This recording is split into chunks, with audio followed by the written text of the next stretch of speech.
My name is Khalid Al-Raman, and I am 89 years old, and I am the man who went viral for being baptized after ordering my own daughter's execution. I never imagined I would be saying these words, not after what I have done. For most of my life, I was not just a believer. I was an enforcer. I was born into Kuwaiti royalty, raised as a prince, later appointed as a symbolic king of a small royal branch. My word was law. My decisions shaped lives, families, entire communities. I spent decades believing I was defending tradition, protecting my faith, upholding the honor of generations. And I was proud of it. I thought I was serving God. But I was wrong. I was so terribly, devastatingly, unforgivably wrong. A few months ago, at 89 years old, I was baptized in the name of Jesus Christ, the same Jesus my daughter died confessing. I went under that water as a man who had her blood on his hands. And I came up weeping, broken, and finally surrendered to the God I once believed I was defending. I do not deserve to be telling you this story. I do not deserve the mercy that found me in my final years. And that is exactly why I have to tell it. Because if Jesus can forgive a man who killed his own child for following him, then he can forgive anyone. Let me take you back to the beginning.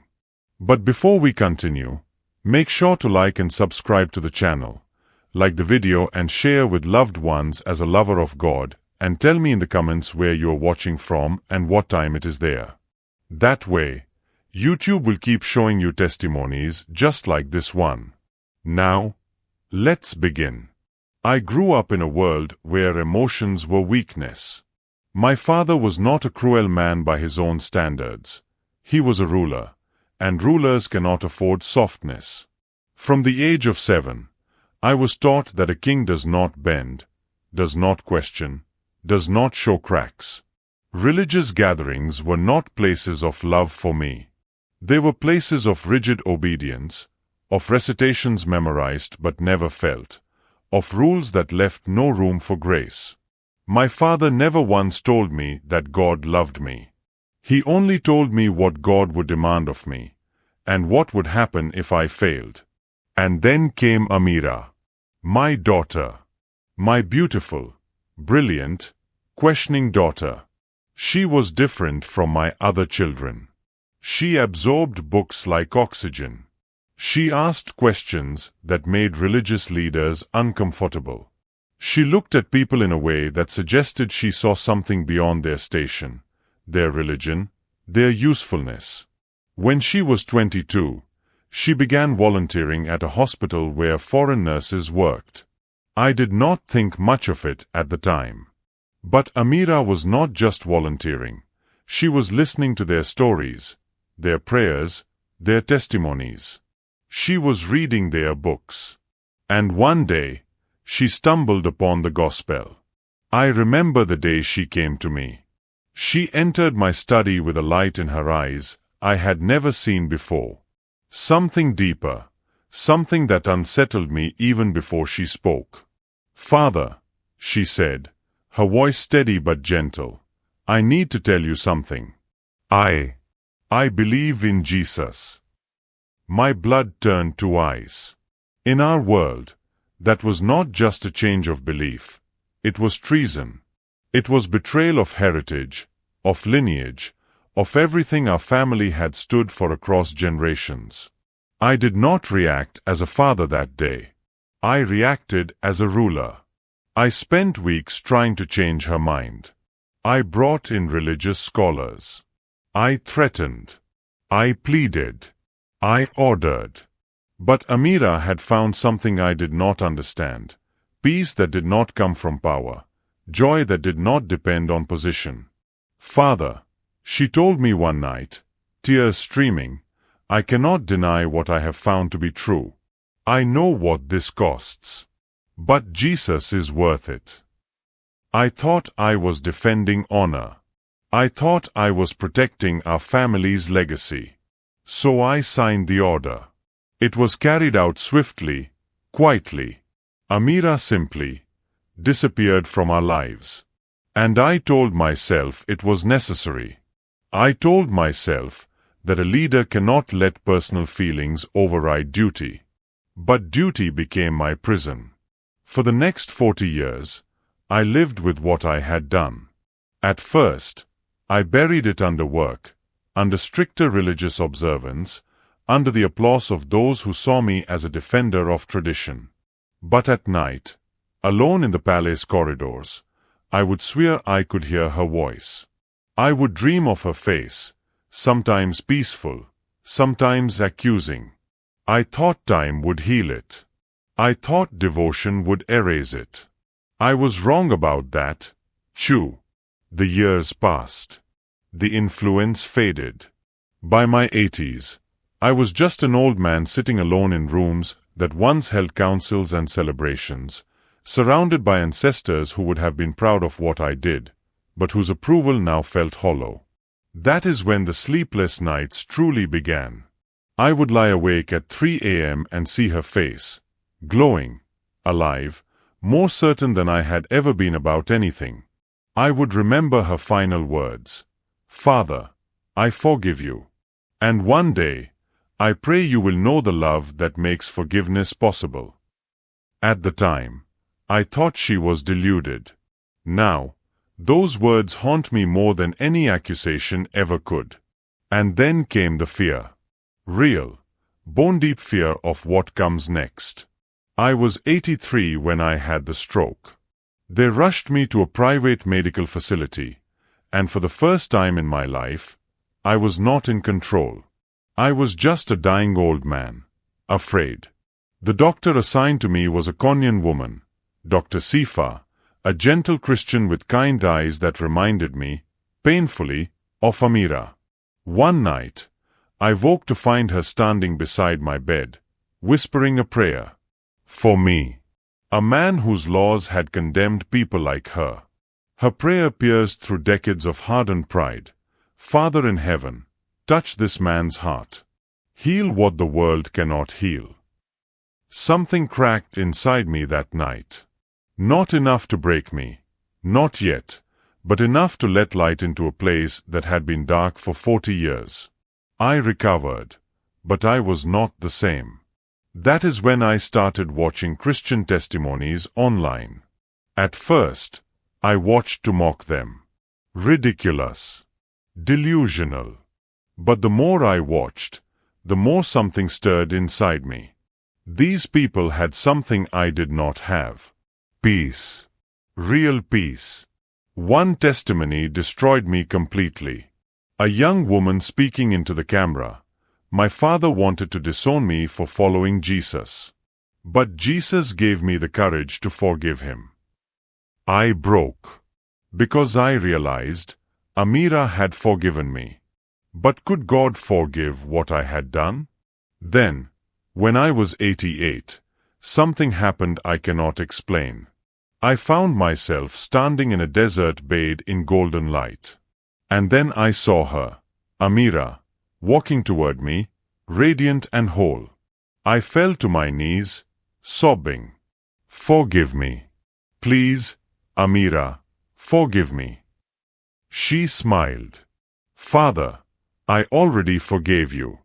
But the one you must face is him. Then I felt it, a presence that filled everything, warm and overwhelming. I knew it was Jesus. A voice spoke, deeper than sound, I came for the lost. I came for those who think they are beyond mercy. Even you, Khalid. I woke up sobbing. And for the first time in my life, I prayed to Jesus, if you will have me, I am yours. Months later, I was baptized. There were only 9 people in that room. Someone recorded it. Within days, millions were watching. Some called it fake. Some called it impossible.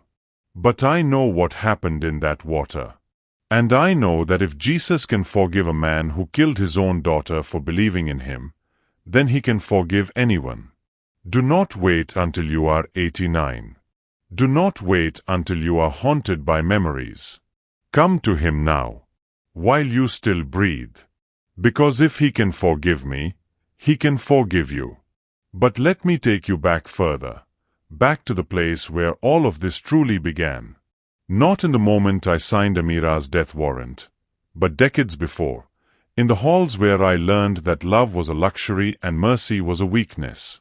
I was born in 1936 into a world of marble floors and golden gates, where every door was opened by servants and every word I spoke was treated as prophecy.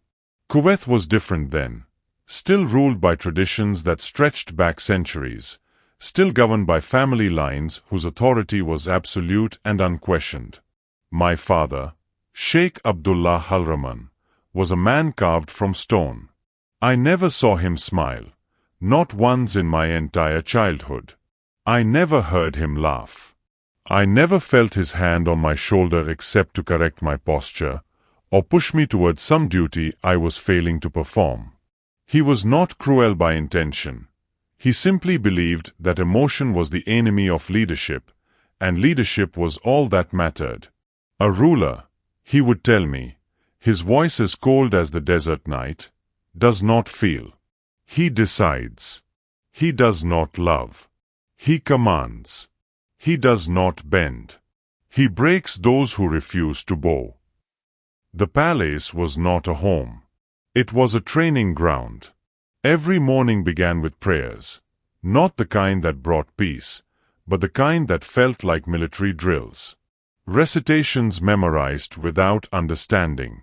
Rituals performed without joy. Obedience enforced without explanation. My tutors were harsh men who believed that striking a child's hands with a rod would drive knowledge into his mind. My religious instructors were even harsher, men who spoke of God's wrath far more than His mercy, who taught me that faith was about control, control of oneself, control of one's family, control of one's subjects. I was 7 years old when I learned the most important lesson of my childhood. A servant, a young man, maybe 20 years old, had dropped a ceremonial tea set during a gathering of visiting dignitaries. The porcelain shattered across the floor, the sound echoing through the reception hall like gunfire. The room fell silent. My father stood slowly. His face showed nothing, no anger, no disappointment, nothing. That was somehow worse than rage. "Bring him forward," he said quietly. They dragged the servant to the center of the room. The young man was trembling, tears streaming down his face, begging for forgiveness. I remember his voice breaking. "Please, Your Excellency, it was an accident. Please, I have a family. Please." My father raised his hand, and the young man fell silent. "Mercy," my father said, addressing not the servant but the entire room, "is a weakness that great men cannot afford. When we forgive incompetence, we invite chaos. When we show compassion to failure, we teach others that failure is acceptable." He nodded to his guards. They beat the servant in front of everyone, not severely enough to kill him, but enough to ensure he would never forget. Enough to ensure I would never forget. When it was over, my father looked directly at me. "Do you understand, Khalid?" I was 7 years old. I nodded because I was too terrified to do anything else. "Good," he said. "Because one day, you will have to make these decisions. And if you hesitate, if you let your heart soften, you will lose everything our family has built." That night, I lay in my bed and tried to feel something, sadness for the servant, anger at my father, anything. But I felt only a cold understanding settling into my bones. This is what it means to be a leader. By the time I was a teenager, the lessons had taken root. I was being groomed for leadership, accompanying my father to political meetings, sitting in on councils where men decided the fates of families over tea and carefully measured words. I learned to read power dynamics, the way other boys learned to read books. I learned when to speak and when silence was more threatening. I learned that showing care for anyone was the same as giving them a weapon to use against you. Honor above all, my father would remind me constantly. Our family's honor. Our lineage's honor. Our faith's honor. These things matter more than any individual life, even your own, even mine. I absorbed it like poison disguised as wisdom. By 17, I was already conducting minor negotiations on behalf of our branch of the family. By 20, I was feared by men twice my age. By 25, I had become exactly what my father intended, a man of absolute conviction, unwavering authority, and complete emotional control. People respected me. They obeyed me. They feared me. But if you had asked me then what I loved, what brought me joy, what made me feel alive, I would not have had an answer. Because I had been taught that such questions were for weak men, for common men, for men who did not carry the weight of legacy on their shoulders. I was hollow, powerful, respected, influential, and completely hollow. I just did not know it yet. It would take a daughter with gentle eyes and dangerous questions to show me what I had become. But that confrontation was still years away. For now, I was simply a young man in golden chains, convinced that the weight around my wrists was actually a crown. Amira came into my life when I was 43 years old, my youngest child, born long after I had given up expecting any more children. From the moment she opened her eyes, she was different. Where my other children learned quickly to be silent in my presence, Amira hummed. Where they walked carefully through the palace corridors with measured steps, she ran, her laughter echoing off the marble walls like music I had forgotten existed. Where they accepted answers without question, Amira asked, "Why?" about everything. "Father, why do we pray 5 times a day? Father, why can't women travel without permission? Father, why does God care more about our rituals than our hearts?"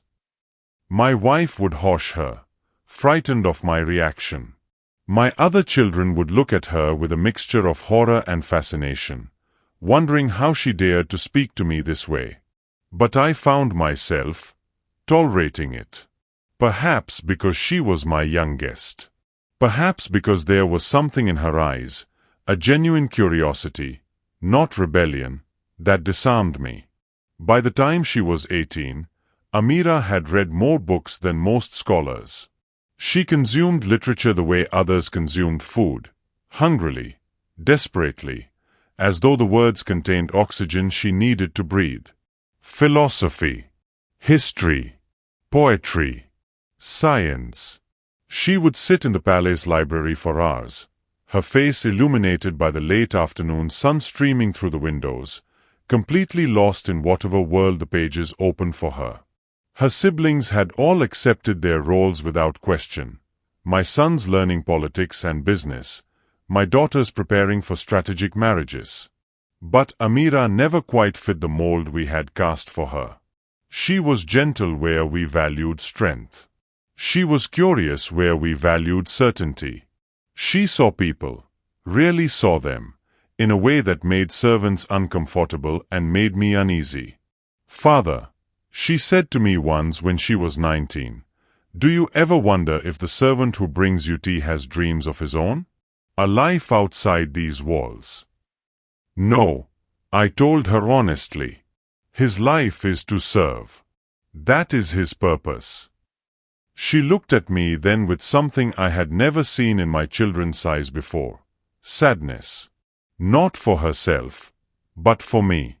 When she turned 20, she asked permission to volunteer at a hospital. It was charitable work, appropriate for a woman of her station, so I agreed. I thought it would teach her the proper way to interact with those beneath her status, with distant compassion and measured generosity. I did not realize it would change everything. The hospital where Amira volunteered employed foreign nurses, women from Kenya, the Philippines, India. Women who had traveled across the world, who had left their families, who worked with a dedication that puzzled my daughter at first. "What makes them so different?" she asked me one evening. "They serve patients who cannot pay them. They smile at people who curse them. They have this peace, even in chaos." I dismissed it. They are Christians. They have been taught to be subservient. But Amira was not satisfied with my answer. She began staying later at the hospital, taking coffee breaks with these nurses, listening to their stories. They spoke about their lives, their families, their faith. And slowly, carefully, they answered the questions Amira had been asking her whole life, questions no one in our world had ever answered in a way that satisfied her soul. One of them, a Kenyan nurse named Grace, gave her a Bible. Just a small one, easily hidden. Amira took it home and began reading it at night, long after the household had gone to sleep, by the light of a lamp she kept covered. I noticed the change in her when she was 22. There was a light in her eyes that had not been there before, not the light of accomplishment or even happiness, but something deeper. Peace. The kind of peace that does not depend on circumstances, that does not waver when challenged, that seems to come from some internal source I had never accessed. She began speaking differently, gentler, more patient. She would stop to talk with servants, asking about their children, remembering their names. She gave away her jewelry to poor families. She prayed, not our prescribed prayers, but quiet conversations she would whisper when she thought no one was watching. My wife noticed it too. "Something has changed in Amira," she told me one night, worry creasing her face. "She is different. She is growing up," I said dismissively, "finding her way." But deep down, I knew it was more than that. And I was afraid to investigate. For weeks, I watched Amira wrestle with something. I would see her start to approach me, then hesitate and walk away. I would catch her looking at me across the dinner table with an expression I could not quite read, love mixed with sorrow, hope mixed with fear. She was deciding something. I just did not know what. Until one evening, just after sunset prayers, when she appeared at the door of my study. She stood there for a long moment, her hands trembling slightly, her face pale but resolute.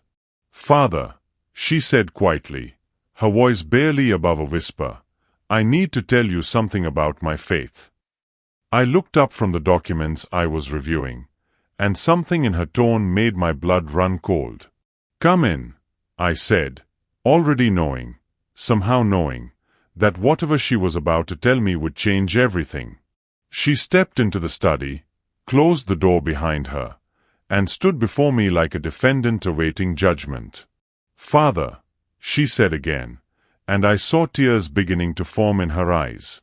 I believe in Jesus." The words hung in the air between us like a blade suspended above both our heads. And in that moment, I had a choice. I chose wrong. The silence after her words lasted only seconds, but it felt like hours. My mind raced through possibilities, explanations, anything that would make what she had just said mean something different than what I knew it meant. "You believe in Jesus," I repeated slowly, my voice barely controlled. "As a prophet. You mean you respect his teachings alongside?" "No, Father." Her voice was steady despite the tears now flowing freely down her cheeks. "I believe he is the Son of God. I believe he died for my sins and rose again. I believe he is Lord." The words struck me like physical blows. I stood from my desk so abruptly that my chair crashed backward. "Do you understand what you are saying? Do you comprehend what this means? Yes, she whispered. I know exactly what it means. Then you know this is apostasy. My voice rose, something it rarely did. This is betrayal of everything, our family, our faith, our heritage. You are throwing away centuries of lineage for a foreign religion, for a dead prophet worshipped by outsiders. He is not dead, Father. He is alive. And he has given me something I never had before. Silence. I was shaking now, rage and fear coursing through me in equal measure. You will stop this immediately. You will renounce this foolishness. You will. I cannot. Her voice was quiet but firm, and that firmness, that unshakable certainty, enraged me more than defiance would have. Father, I cannot deny what I have found to be true. I have tried. I have wrestled with this for months. But Jesus is real, and I cannot pretend otherwise. I spent the next hour trying everything I knew. I reasoned with her, citing scripture, theology, logic. She listened respectfully, but did not waver. I threatened her, loss of inheritance, expulsion from the family, public shame. She wept but did not recant. I pleaded with her, reminding her of her mother, her siblings, her duty to our name. Father, she said through her tears, I love you. I love our family. But I love Jesus more. And he is worth this. He is worth everything. That was when I knew reasoning would not work. That was when I knew this would require a different kind of response. I summoned the family council that same night. My brothers, my closest advisors, the religious scholars who guided our branch of the family. I told them what Amira had confessed, and their reactions ranged from shock to fury to something worse, calculation. If this becomes public knowledge, my eldest brother said carefully, our family's position will be compromised. We will be seen as weak, unable to control even our own children. The lead religious advisor was more direct. The law is clear. Apostasy demands a response. If you show mercy here, you invite others to question. You invite chaos. She is my daughter, I heard myself say, and was shocked at the weakness in my own voice. She was your daughter, the advisor corrected. Now she is a problem that threatens everything you have built. For 3 days, I kept Amira confined to her room while I wrestled with the decision. I barely slept. I barely ate. I would stand outside her door and listen to her pray, quiet, gentle prayers to the God she had chosen over her own life. Part of me, the part that remembered her as a little girl humming through the palace halls, screamed that this was wrong, that there had to be another way, that a father does not kill his child. But the louder voice, the one trained into me since I was 7 years old, insisted, honor above all, tradition above feeling, the family's reputation above any individual life, even hers, even mine. If you show mercy, you show weakness, the council reminded me daily. And weakness invites destruction. On the 3rd night, I visited her room one final time. She sat by the window, moonlight illuminating her face, that inexplicable peace still visible despite everything. Amira, I said quietly, renounce this. Please. Just say the words, and we can move past this. She turned to me, and I saw in her eyes not fear, but sorrow, sorrow for me. Father, I forgive you, she said, as though she already knew what I had decided. And one day, I pray you will know the love that makes forgiveness possible. I left without another word. The next morning, I signed the order. My hand shook as I wrote my name, but I told myself it was the weight of leadership, not doubt. I told myself I was protecting the family. I told myself God would understand. I told myself I had no choice. I was lying to myself about all of it. It was done swiftly, discreetly, as these things must be done in families like mine. No public spectacle. No announcement. Amira simply ceased to exist in the records of our household. A quiet death, a quiet burial, a quiet erasure. The palace fell into a suffocating silence afterward. Servants moved like ghosts through the halls. My wife stopped speaking to me except when absolutely necessary. My other children looked at me with fear they had never shown before. Not respect, but terror at what I was capable of. 3 days after it was done, I found myself standing in Amira's empty room. The servants had already cleared most of her belongings, but I needed to see it, needed to confirm that she was truly gone. That was when I found it. Hidden under her mattress, wrapped carefully in cloth, her Bible. The one the nurse had given her. I opened it and saw her handwriting in the margins, notes and questions and prayers written in her careful script. One passage was heavily underlined. I read it without meaning to. Father, forgive them, for they know not what they do. The words of Jesus, spoken as he was being executed. I dropped the Bible as though it had burned me. And for the first time since I was a child, I felt something crack inside my chest, a hairline fracture in the foundation I had built my entire life upon. But I was not ready to acknowledge it. Not yet. So I buried the Bible along with everything else I could not face. And I told myself that time would prove I had made the right decision. It took 40 years to discover how wrong I was. The first 10 years after Amira's death, I convinced myself I was fine. I threw myself into work with a fervor that bordered on obsession. Political negotiations, family councils, business ventures. I made myself indispensable to every decision, every discussion, every minor dispute that arose within our branch of the family.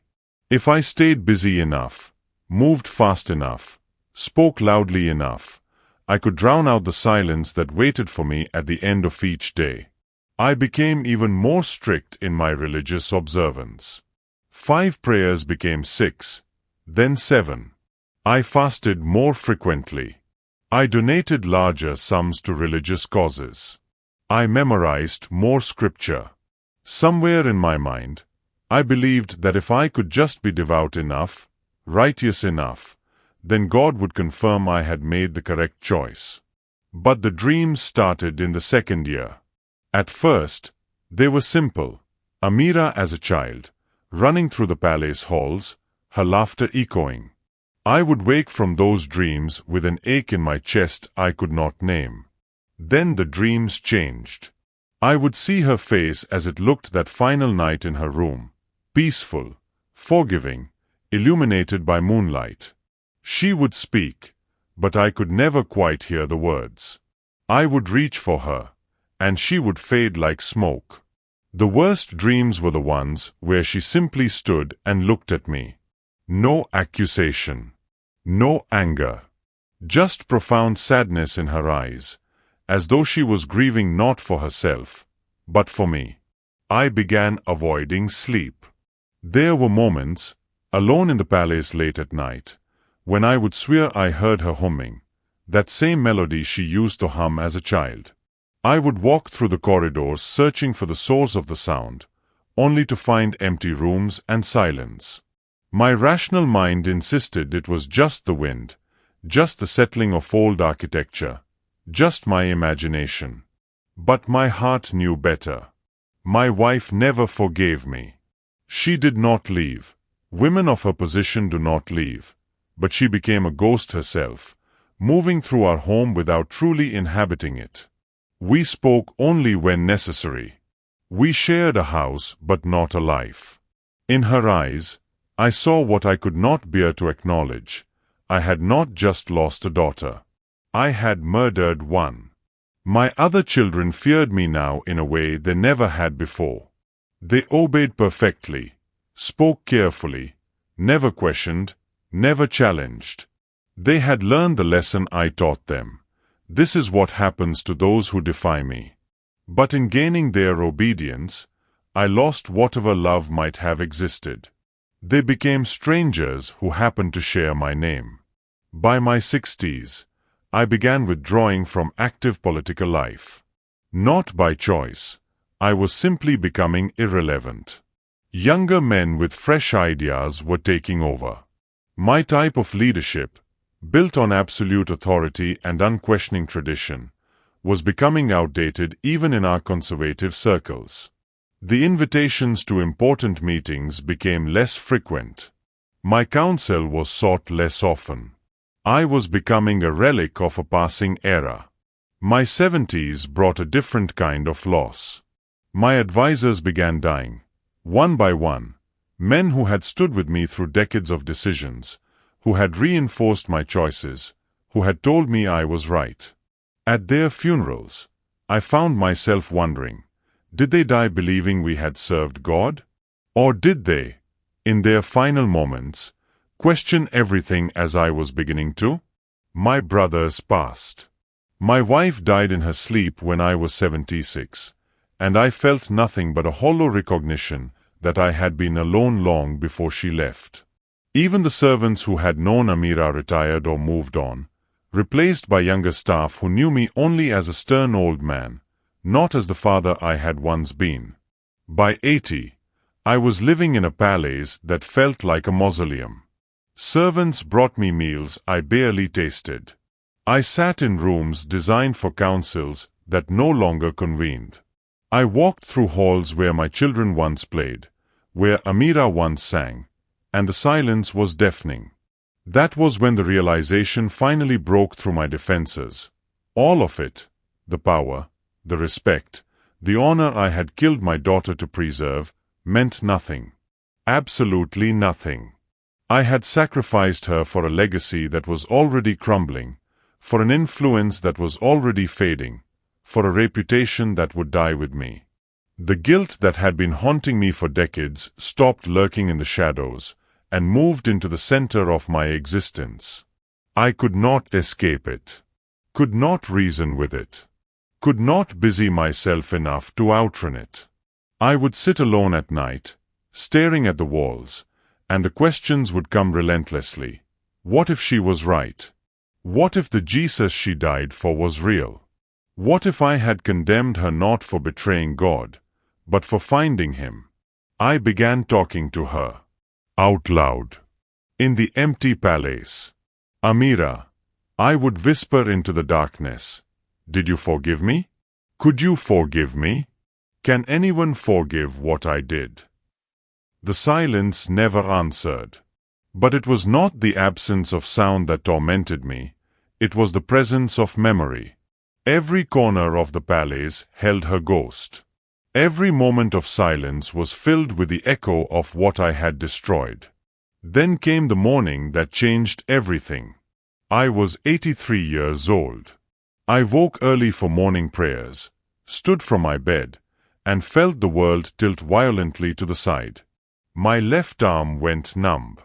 My face felt strange, disconnected. I tried to call for help, but the words came out slurred and wrong. I collapsed to the floor, terrified, unable to move half my body. And in that moment of complete helplessness, stripped of all my power and control, I finally understood what Amira must have felt: vulnerable, dependent, trusting something beyond herself to catch her. The servants found me. They rushed me to the hospital. The doctors used the word stroke and talked about damage and recovery. But all I could think was, I am dying, and I am not ready to face what comes next. I never feared anything, not bullets, not betrayal, not the endless whispers of those who plotted behind my back. But when the stroke came, it arrived like an invisible assassin. One moment, I was standing in my study, dictating orders. The next, my right side collapsed beneath me. My tongue betrayed me, slurred, useless. For the first time in 83 years, I felt mortal, vulnerable, afraid. They moved me from the state hospital to a private facility, hidden from the public eye. I demanded it. Of course, no one would see Khalid Al-Raman helpless. The corridors were quiet, the scent of antiseptic heavy in the air. Machines hummed beside my bed, their blinking lights marking time I could no longer command.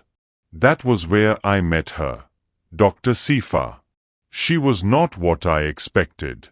A Kenyan woman, late 40s perhaps, with a presence that disarmed without effort. Her voice was calm, her eyes steady but gentle, like someone who had seen too much pain and refused to grow hard because of it. She introduced herself with professional warmth, explaining each procedure carefully, as though I were any other patient. That, in itself, irritated me. I was not any patient. I was Khalid. In those first days, I watched her with suspicion. I wondered what she thought of me, whether she knew who I was. Perhaps she did. Most doctors in private hospitals learn the names of their important patients. Yet she never showed fear or disdain. Only kindness. Her kindness was harder to face than contempt. One night, I woke to the sound of her voice. The room was dim, lit only by the monitor's soft glow. She stood near the foot of my bed, head bowed, hands clasped. At first I thought she was speaking on the phone, but then I caught the words, low, deliberate, trembling with sincerity. Father, touch this man's heart.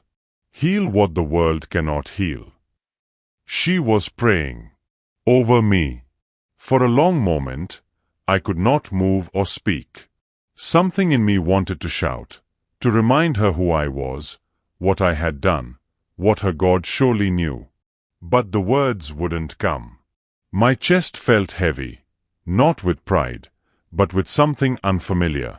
Shock, confusion, anger, and beneath it all, something softer, like the first crack in old stone. When she opened her eyes and saw me awake, she didn't flinch. Did I disturb you, sir? I should have dismissed her. Instead, I asked, my voice rough, why do you care for patients? She seemed to think for a moment, then smiled, gentle, certain.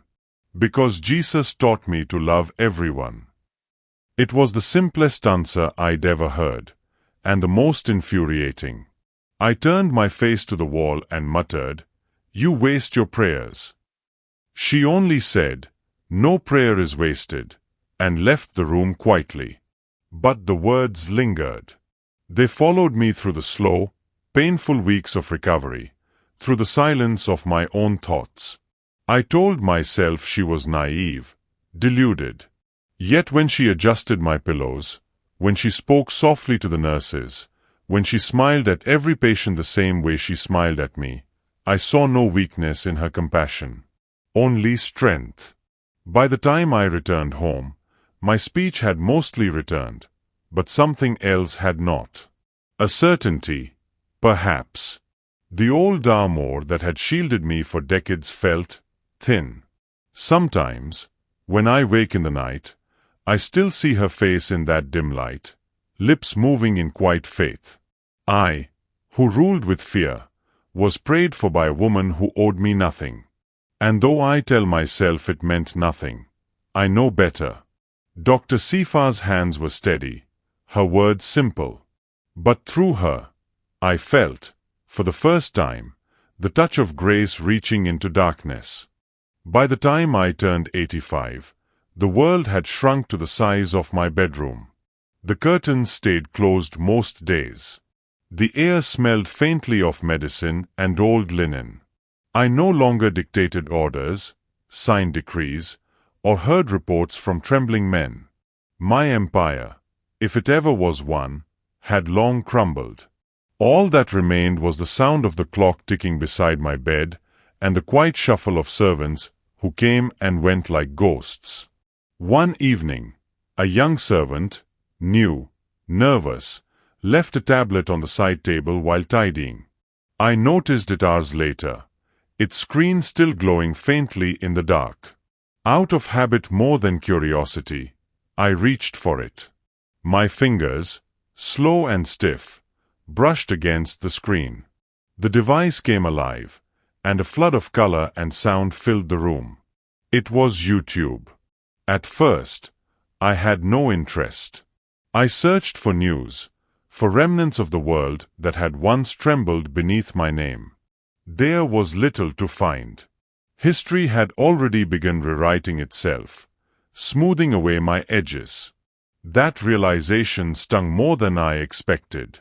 Then, by some strange turn of the algorithm, or perhaps fate, I stumbled onto a video titled, "Jesus Changed My Life, Former Muslim Testimony."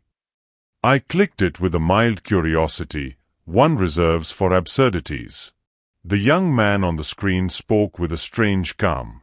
His story was full of words I had long dismissed: grace, forgiveness, peace. I laughed aloud, my voice harsh in the silence. Brainwashing, I muttered. Weakness paraded as virtue. Yet when the video ended, I found myself clicking on another, and another. Night after night, when the house slept and the machines hummed softly beside my bed, I watched them in secret, men and women telling stories of impossible transformation. Some had been prisoners. Others had been violent, proud, broken. Former Muslims spoke of visions, of hearing a voice in dreams, of love that felt stronger than shame. I scoffed at them all, yet I kept watching. Their faces disturbed me. They were too peaceful, too free. It wasn't the kind of peace one could fake. It was quiet, steady, unearned. And I, who had commanded fear and obedience my entire life, found myself envying what they possessed. Then came the testimony that undid me. A young woman, maybe 30, her eyes bright but soft, looked into the camera and said, "My father wanted to disown me for following Jesus. But Jesus gave me the courage to forgive him." She smiled when she said it, truly smiled. Not with bitterness or pride, but with peace. Forgive him. Those two words struck something buried so deep I had forgotten it existed. I felt a pressure in my chest, sharp and foreign. My throat tightened. I turned off the tablet, but it was too late. The silence around me felt unbearable. For the first time in decades, I wept. Not loudly, not dramatically. Just tears, slow, unstoppable, rolling down a face that had long forgotten how to feel. Images from my past flooded in. Amira's eyes as she begged me to release her husband. The children I silenced with fear. The prayers I mocked. I had thought time would bury these things. But grace, it seemed, had a way of unearthing what pride tried to kill. I lay there for a long time, the tablet dark beside me, the room heavy with my breathing. Then, into that darkness, I whispered, quietly, uncertainly, like a child speaking to someone he isn't sure can hear him. "Can you hear me? Can you forgive what I've done?" The words trembled in the air, unanswered. Yet somehow, I felt less alone than I had in years. Perhaps that was the beginning. By 88, sleep had become a fragile thing. My body, brittle and slow, lay trapped in a bed that felt more like a waiting room than a refuge. Each night, I drifted between waking and dreaming, haunted by the faces of those I had wronged and the voice I could not silence, the whisper that asked, "Can you be forgiven?" That night felt no different. I lay staring into the dark, my breathing shallow, guilt pressing on me like a stone. I had prayed the same broken words for years now, half-formed, trembling. If you hear me, if you still want me. And then, somewhere between exhaustion and surrender, I drifted into sleep. The world around me changed. I was standing in an endless desert. The sand stretched in all directions, shimmering under a light that was not the sun but something purer, golden, alive. The air was warm, almost tender, and though the horizon stretched far beyond sight, I felt no fear, only the ache of waiting. Then, from that golden distance, a figure began to walk toward me. Slow at first, then faster, her movements graceful, her form growing clearer. My heart clenched before my mind could understand. It was Amira. She looked younger than I remembered, whole, radiant, her eyes clear as the sea after rain. No anger, no sorrow, only peace. I fell to my knees, the sand hot beneath me, tears blurring my vision. "Forgive me," I whispered. Then louder, desperate. "Forgive me, forgive me, forgive me." She reached me, and when she spoke, her voice was the same as when she was a child, gentle, unshaken. "Father," she said, "I already forgave you. Long ago." I could not lift my eyes. My shoulders trembled with the weight of years I could never undo. But then she spoke again, and her tone grew soft, reverent. "But the one you must face is him." And she stepped aside. I looked up, and the light that had filled the horizon gathered before me into a presence. Not a man exactly, but more real than any form could contain. It was as if love itself had taken shape. My breath caught. Every instinct screamed to fall flat, to hide, to vanish before such purity. There were no eyes, yet I felt seen. Completely. A voice spoke, not through sound, but within me. It was vast, unhurried, full of both truth and tenderness. "I came for the lost. I came for the ones who fail. I came for those who think they are beyond mercy. Even you, Khalid." The words struck deeper than any judgment could. My knees gave way entirely, my face pressed into the sand. Everything I had ever been, my power, my pride, my name, collapsed into dust. I began to sob, not from fear, but from the unbearable knowledge that this presence still wanted me. Then came the invitation, as simple as it was eternal. "Come to me." When I opened my eyes, the desert was gone. I was back in my room, my pillow soaked with tears, my body shaking as though it had survived a storm. The air was thick with silence, yet it was not empty. I turned my face toward the ceiling, breath ragged, heart thundering. And for the first time in my life, I prayed not as a ruler, not as a man seeking escape, but as one who finally surrendered. "Jesus," I whispered, "if you will have me, I am yours." What followed was not thunder or vision, only peace. Deep, still, and utterly foreign. It filled the cracks of my soul like water seeping into dry ground. It was terrifying in its gentleness, and wonderful beyond words. I knew then that I was no longer lost. I was 89 when I decided to do it. My body was failing, my steps uncertain, but something inside me burned with a clarity I had never known. Faith, I was learning, was not a quiet thought. It was a fire that demanded to be lived. Through a friend of one of the nurses, I was put in touch with a pastor, a man who quietly ministered to expatriates and underground believers. I sent word that I wanted to meet him. When he arrived, a small, cautious man in his 40s, I saw the shock flicker in his eyes the moment he recognized my name. "You are that Khalid?" he asked softly. "I was," I said. "Not anymore." We sat for hours. I told him everything. Every order, every cruelty, every moment of silence that had cost lives. I spoke of Amira, of her forgiveness, of the vision in the desert. When I finished, the pastor's face was wet with tears. God's mercy, he whispered, is beyond understanding.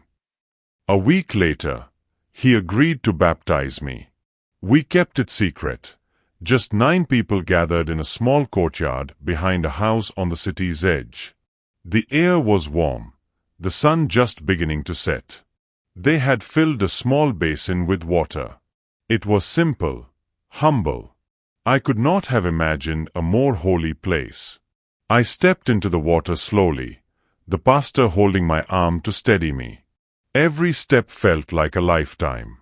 The weight of 89 years pressed on my chest, decades of pride, fear, and blood. My heart pounded as he asked, "Khalid, do you believe that Jesus Christ is the Son of God, and that He has forgiven your sins?" Tears blurred everything. Yes, I managed. "Forgive me, Jesus. Forgive me." He lowered me into the water. For a heartbeat, I felt nothing, only silence and the cool weight surrounding me. Then, as he lifted me back up, the tears came. I collapsed against him, weeping like a child, the sound breaking from a place too deep to name. Someone recorded it. I didn't know then. But within days, the video spread across the world.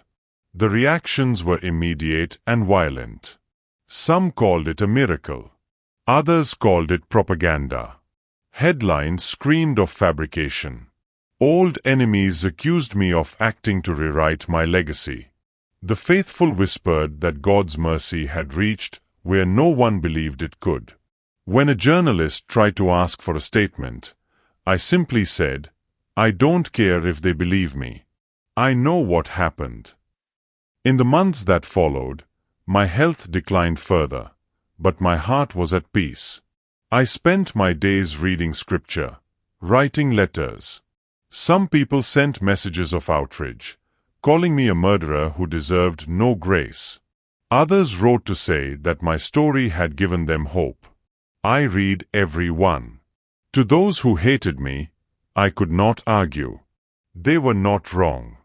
But to those who hoped, I wrote this. If Jesus can forgive me, a man who condemned his own daughter, he can forgive you. I meant every word. Don't wait until you lose everything to discover what truly matters. Don't wait until your body is too weak to kneel, or your voice too faint to pray. Don't wait for death to teach you how to live. Come to Him now, while you still breathe. Sometimes, in the afternoons, the nurse opens the curtains and lets the light pour in. I sit by the window, watching the dust dance in the sun. The world outside moves on without me, but for the first time, I am not afraid. For the first time in my life, I am free. Before you go, please like this video and subscribe to the channel so YouTube keeps showing you stories like this. Share it with someone who needs hope. And tell me in the comments, where are you watching from? And what time is it there? I read every single comment. Thank you for listening to our story. May the King of Kings meet you in your darkest hour, just like He met us in ours. God bless you.